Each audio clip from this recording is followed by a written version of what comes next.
జనవాడలో జరిగిన దాడి మిత్రులారా మీరు గుర్తుపెట్టుకోండి, కారం చేడు కన్నా తక్కువ దాడి కాదు, చుండూరు కన్నా తక్కువ దాడి కాదు, లక్ష్మీపేట కన్నా తక్కువ దాడి కాదు, నీరుకొండ కన్నా తక్కువ దాడి కాదు, పదిరికుప్పం కన్నా తక్కువ దాడి కాదు. ఎందుకంటే ఒక వర్గాన్ని అణచివేయాలనే కుట్రతో చేసిన దాడే ఈ దాడి మిత్రులారా. అంతే తప్ప ఇంకొక దాడి కాదు. అంటే వీళ్ళు చదువుకోకూడదు, వీళ్ళు ఉద్యోగాలు చేసుకోకూడదు, వీళ్ళు ప్రశాంతంగా ఉండకూడదు, వీళ్ళకు ప్రశాంతత రాకూడదు, వీళ్ళు ఎప్పుడు కూడా నిరంతరం ఆందోళనతోని ఆవేదనతోని భయం భయంగా బతకాలన్న ఒక కుట్రతో చేసిన దాడి మిత్రులారా. అందుకొరకే ఆ కుట్రను అడ్డుకోవడం కోసమే నేను బహుజన్ సమాజ్ పార్టీ రాష్ట్ర అధ్యక్షుడిగా అక్కడికి పోవడం జరిగింది మిత్రులారా. మరి ఎక్కడ పోయారు? ఎందుకు ఇంతవరకు కూడా ఒక్క అగ్రనాయకుడు రాలేదు?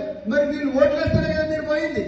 మీరు ఓట్ల ముందు మీకు శ్మశాన వాటికే లేవా? శ్మశాన వాటికలు ఇస్తాం, మీకు అది లేదా అది ఇస్తాం, మీకు లోన్లు ఇస్తాం, మీకు మైనారిటీ బంద్ ఇస్తాం, ఆ బంద్ ఇస్తాం, ఈ బంద్ ఇస్తాం అన్న మీరు ఓట్లేసుకొని 6 గ్యారంటీలు అంటున్నారు, ఆర్టీసీ దాంట్లో అవంటున్నారు, ఇవి అన్ని చెప్పి ఓట్లు వేయించుకున్నారు. నేను ఆ రోజు జనవాడలో ఒక్కటే చెప్పిన, అయ్యా రేవంత్ రెడ్డి గారు, మీ 6 గ్యారంటీలు మాకు అక్కర్లేదు, మా ప్రాణాలకు గ్యారంటీ ఇవ్వండి చాలు అని చెప్పేసి ఆ రోజు నేను చెప్పడం జరిగింది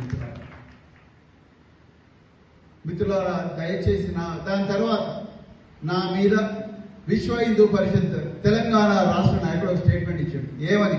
ప్రవీణ్ కుమార్ బహుజన్ సమాజ్ పార్టీ పేరుతోని క్రైస్తవులతో మాఫియా నడిపిస్తున్నాడని ఇచ్చాడు.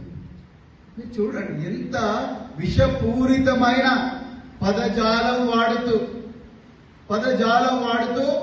మరి నా మీద ఒక దాడి చేస్తా ఉన్నా. నేను చేస్తున్న పని ఏమిటి?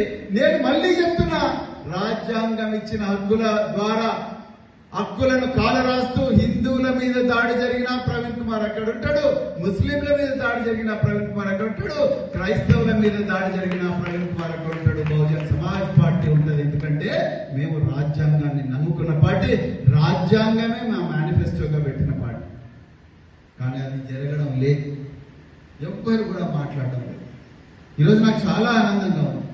ఒకటి కరీంనగర్ లో క్రైస్తవ సోదరులు మీటింగ్ పెట్టారు, తెలంగాణలో 2వ స్థానంలో మరి 2వసారి మరి Gadwal voice of Christian all Christians సంస్థ వాళ్ళు పెట్టారు. మిత్రులారా, ఇంతకుముందు ఒక మరి బిషప్ గారు మాట్లాడుతూ హిట్లర్ గారి గురించి మాట్లాడారు. 3 లక్షల మందిని కాదండి హిట్లర్ చంపింది, 60 లక్షల మంది యూదులను ఊచకోత కోసిండు.